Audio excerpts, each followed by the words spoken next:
சென்னை விமான நிலையத்தில் பிரேமலதா விஜயகாந்த் செய்தியாளர்களை சந்தித்து வருகிறார். அந்த நேரடி காட்சிகளை பார்க்கலாம். மக்கள் ஆதரவோடு மிகப்பெரிய வெற்றி கூட்டணியாக வந்து நிச்சயமாக 2016 ஆட்சி அமைக்கும் என்பதில் எந்த சந்தேகமுமே இல்லை. மகளிர் தின மாநாட்டில் திமுக தொடர்பாக ஒரு விளக்கத்தை சொன்னீங்க. இது தொடர்பாக அந்த தரப்புல இருந்து எந்த விதமான பதில் வரல. இது இப்பதான் நான் சொல்றேன்றது கிடையாது. பல மீட்டிங்ல பல இடங்கள்ல நான் சொன்ன ஒரு விஷயம்தான். இப்பதான் அதை நான் புதுசா சொன்ன மாதிரி இப்ப அதை பத்தி எல்லாரும் பேசிட்டு இருக்கீங்க. இருந்தாலும் வயதில் மூத்தவர், தமிழகத்தில் மட்டும் இல்ல இந்தியாவின் அரசியலில் பெரிய தலைவர் கலைஞர் அவர்கள் கேப்டனை வந்து தொடர்ந்து அழைத்திருக்காரு. அவருக்கு மீண்டும் எங்களுடைய நன்றிகளை இந்த நேரத்தில் தெரிவிச்சுக்கிறோம். ஆனால் கேப்டனுடைய டிசிஷன் படி இன்னைக்கு தேசிய முற்போக்கு திராவிட கழகமும் மக்கள் நல கூட்டணியும் இணைந்து விஜயகாந்த் அணி என்ற பெயரில் இன்றைக்கு தமிழ்நாட்டில் இந்த சட்டமன்ற தேர்தலை சந்திக்கிறோம். இந்த கூட்டணி ஒட்டுமொத்த தமிழக மக்களின் ஆதரவோடு மிக வெற்றியை பெற்று நிச்சயம் ஆட்சியில் அமைக்கும். தேமுதிகவுடனான கூட்டணி பேச்சுவார்த்தை தொடர்பாக திமுக தலைவரும் பொருளாளரும் மாறுபட்ட கருத்துக்களை தெரிவிக்கிறாங்க. இது எதனால் அந்த மாதிரியான கருத்துக்கள் தெரிவிக்கிறாங்க? அது அவங்க கிட்ட தான் நீங்க கேட்கணும். நிச்சயமாக கேப்டனை பொறுத்த வரைக்கும் பிரகாஷ் ஜவடேகர் ஒரு வாட்டி மரியாதை நிமித்தமாக வீட்டில் வந்து சந்திச்ச அன்னைக்கு நீங்க எல்லா பிரஸ் பீப்புளுமே அங்க இருந்தீங்க. இது எதனாலன்னா தேசிய ஜனநாயக கூட்டணியில 2009 இருந்து நம்மளுடைய கூட்டணி இருந்தது. அந்த ரீசன் படி அவர் வந்து மரியாதை நிமித்தமாக கேப்டனை சந்திக்கணும்னு அப்பாயின்மெண்ட் கேட்கும் போது அது கட்டாயமா நீங்க வந்து பார்க்கலாம் அப்படின்னு கேப்டன் சொன்னதுனால வந்து பார்த்தாரு. அவ்வளவுதான். அப்புறம் மக்கள் நல கூட்டணி ஒரு வாட்டி தலைமை கழகத்துல கேப்டனை அப்பாயின்மெண்ட் வாங்கி பார்த்தாங்க. எந்த விதமான அதிகாரப்பூர்வமான திமுகவோட நம்ம வந்து எங்கேயுமே பேச்சுவார்த்தை நடத்தல. கலைஞர் ஒரு ஸ்டேட்மெண்ட்டும் ஸ்டாலின் அவர்கள் ஒரு ஸ்டேட்மெண்ட்டும் கொடுத்தார்கள் என்றால் அதற்கான விளக்கத்தை நீங்க அவங்க கிட்ட தான் கேட்கணும். மக்கள் நல கூட்டணியோட செய்தியாளர் சந்திப்புல வைகோ வந்து பகிரமா குற்றம் சாட்டியிருக்காரு. தேமுதிக வந்து திமுகவோட கூட்டணிக்கு வரதுக்காக திமுக பேரம் பேசினாங்க. வந்து நீங்க என்ன சொல்றீங்க? அதான் நான் சொல்றேன்ல, அவங்க அழைச்சாங்க. ஸ்டாலின் அவர்களே என்ன சொல்லியிருக்காங்க, கூட்டணிக்கு வாங்க என்று அழைத்தது உண்மை, ஆனால் எங்கும் பேச்சுவார்த்தை நடக்கவில்லை அப்படின்னு ஸ்டாலின் சொல்லியிருக்காரு. அதையே தான் நாங்களும் சொல்றோம். பல தடவை கலைஞர் அவர்களும் அவங்க தரப்புலயும் கேப்டனை கூட்டணிக்குள்ள வரணும்னு சொல்லி அழைச்சாங்க. பட் எங்கேயுமே அதிகாரப்பூர்வமாக தேசிய முற்போக்கு திராவிட கழகமோ திமுகவோ எங்குமே சந்திச்சு பேசல. மக்கள் கூட்டணியோட குறைந்தபட்ச செயல் திட்டம் ஒன்று வெளியிட்டாங்க. அந்த செயல் திட்டத்தை வந்து தேமுதிக வந்து ஏற்குமா அல்லது வந்து புதியதாக ஏதாவது செயல் திட்டங்கள் வந்து உருவாக்கப்படுமா? எலெக்ஷன் அப்படிங்கறதே வந்து தமிழ்நாட்டில் நம்ம வந்து டெவலப்மெண்ட் கொண்டு வரணும். கடந்த 50-60 வருஷமா திமுக அதிமுகவை தவிர இங்க தமிழ்நாட்டில் எந்த ஒரு ஆட்சியும் வரலன்றது எல்லாருக்கும் தெரியும். இன்னைக்கு அந்த இரண்டு கட்சிகளும் தமிழ்நாட்டில் எந்த முன்னேற்றத்தையும் டெவலப்மெண்ட்டையும் காமிக்கல. எந்த விதத்திலையுமே எந்த ஒரு பழைய ப்ராப்ளம்ஸ்க்கும் சால்வேஷன் வரல. அப்படின்றதுனாலதான் இன்னைக்கு ஒட்டுமொத்த தமிழ்நாடு மக்கள், அதாவது நான் சொல்றது ஸ்டூடெண்ட்ஸ், யங்ஸ்டர்ஸ், ஃப்ரெஷ் ஓட்டர்ஸ், மாணவர்கள், மாணவிகள், பெண்கள் என்று பொதுமக்கள் எல்லாருமே ஒரு மாற்று அரசியல் வேணும் அப்படின்றதுல உறுதியா இருக்காங்க. அதனால இன்னைக்கு தேசிய முற்போக்கு திராவிட கழகம் அந்த மாற்று சக்தியாக ஒட்டுமொத்த மக்களின் ஆதரவோடு இன்னைக்கு புது அணி அமைச்சிருக்கோம். இருங்க சொல்றேன். கொள்கை அப்படிங்கிறீங்க, கொள்கை அப்படிங்கிறது என்ன? இங்க முதல்ல நம்ம மக்களுக்கும் நாட்டுக்கும் வேண்டிய எல்லா தேவைகளையும் நிறைவேற்றணும். அதுதான் கொள்கை. சும்மா வாயிலையும் நம்ம வந்து வேர்ட்ஸ்லயும் கொள்கை கொள்கை அப்படின்னு சொல்லிட்டு மக்களுக்கும் நாட்டுக்கும் எந்த டெவலப்மெண்ட் பண்ணாம போறது பேரு கொள்கை கிடையாது. கேப்டனை பொறுத்த வரைக்கும் என்னைக்குமே உறுதியா இருக்கு. 2005 கட்சி ஆரம்பிச்ச போதே மக்களோட கூட்டணி என்று சொல்லிதான் கேப்டன் ஆரம்பிச்சாரு. அன்னைக்கே அவர் சொன்ன முதல் விஷயம் லஞ்சம் ஊழல் இல்லாத ஆட்சியை நாங்க கொண்டு வருவோம் அப்படின்னு சொன்னார். இன்னைக்கு இந்தியா முழுக்க அந்த லஞ்ச ஊழல் இல்லாத ஆட்சியை வரணும்னு சொல்லி இன்னைக்கு எல்லாருமே இன்னைக்கு சொல்லிட்டு இருக்கோம். அதே மாதிரி வறுமை கோட்டிற்கு கீழே மக்கள் இல்லை என்ற நிலையை உருவாக்கணும். வறுமையை போக்கணும். அனைவருக்கும் வேலை வாய்ப்பை உருவாக்கணும். இந்தியாவில் முதன்மையான மாநிலமாக தமிழகத்தை கொண்டு வரணும். இன்னைக்கு விவசாயம் முற்றிலும் அழிஞ்சு போச்சு. நெசவு தொழில் அழிஞ்சிருக்கு. இதுக்கெல்லாம் நம்ம வந்து மாற்று சிந்தனையை உருவாக்கி அதுபடி இந்த நாட்டை முன்னேற்றணும் அப்படின்றதான் எங்களோட கொள்கை. அந்த கொள்கை மக்கள் நல கூட்டணிக்கு இருக்கு. உண்மையாக அந்த இரண்டுமே சேர்ந்து இந்த தேர்தலில் மிகப்பெரிய வெற்றியை நிச்சயம் வாங்கி தரும். உங்க கூட்டணியில மேலும் கட்சிகள் சேர்றது ஒவ்வொருத்தர கேளுங்க. அது நான் இப்ப சொல்ல முடியாது. இன்னும் நிறைய பேர் பேசிக்கிட்டு இருக்காங்க. You wait and C.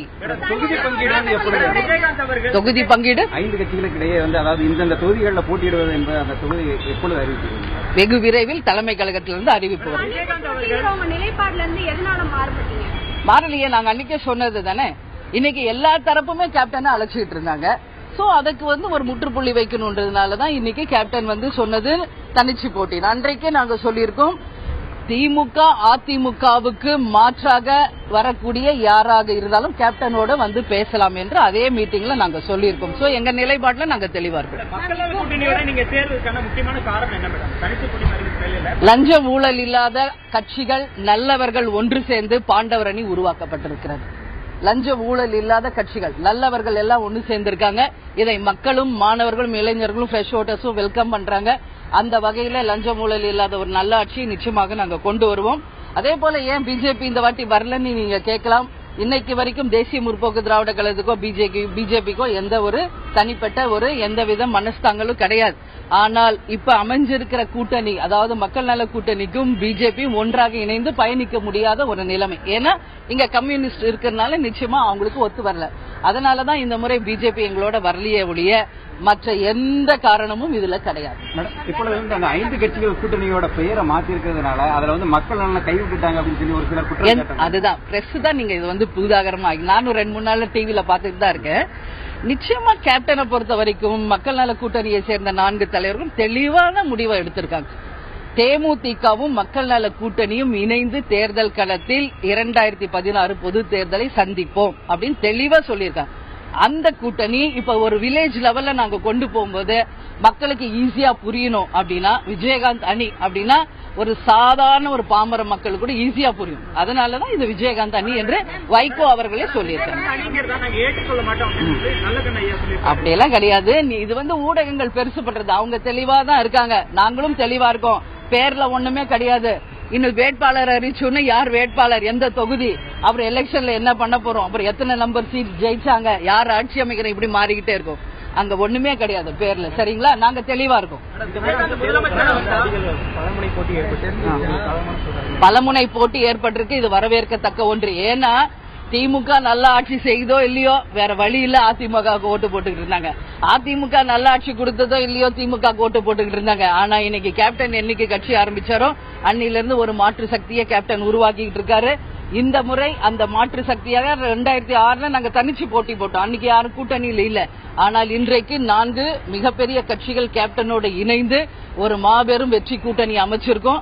இந்த பல்முனை போட்டி உண்மையிலேயே தமிழ்நாட்டுக்கு வளர்ச்சியை கொடுக்கும். அதுல எந்த மாற்று கருத்தும் கிடையாது. வாக்கு வங்கி விகிதத்தை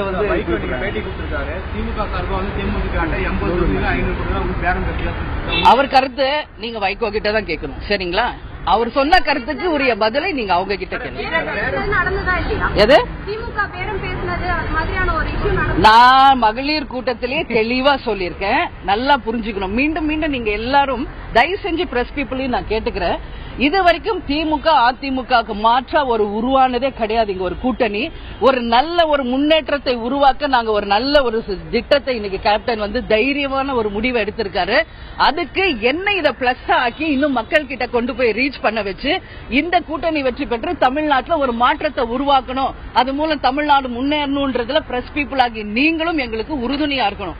அதை விட்டுட்டு சும்மா சும்மா பேரம் பேசுனீங்களா என்று சீப் பாலிடிக்ஸ் தயவு செஞ்சு யாரும் அகைன் அண்ட் அகைன் பேசாதீங்க. நான் தெளிவா மகளிர் கூட்டத்துல நான் சொல்லியிருக்கேன், பேரம்னு மீண்டும் அந்த வார்த்தையை கொச்சப்படுத்தாதீங்க. இன்னைக்கு கேப்டன் எல்லாத்தையும் தூக்கி எறிஞ்சு இன்னைக்கு ஒரு தைரியமான ஒரு முடிவை எடுத்து எல்லாரும் இன்னைக்கு கேப்டனை கூப்பிட்டாங்க. உங்க எல்லாருக்கும் தெரியும். ஆனாலும் தமிழ்நாட்டில் ஒரு மாற்றத்தை உருவாக்கணும், லஞ்ச ஊழல் இல்லாத ஆட்சியை கொண்டு வரணும், நிச்சயமாக தமிழ்நாட்டை முன்னேற்றணும் என்று ஒரு உறுதியான முடிவு எடுத்திருக்காரு. அதுக்கு பிரஸ் பீப்புள் ஆகி நீங்க உறுதுணையாருங்க. அதை விட்டுட்டு தேவையில்லாத சீப் கொஸ்டின்ஸ் கேட்காதீங்க.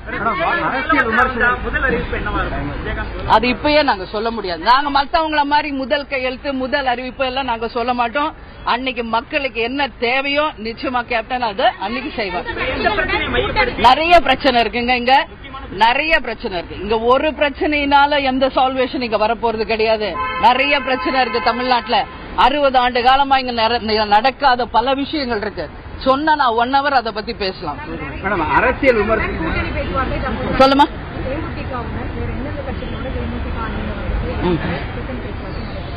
அதான் சொன்ன இனிமே வர்றதுக்கா, அதான் நான் சொன்ன வருவாங்க தலைமை கழகம் அதை உரிய நேரத்தில் அறிவிப்பாங்க.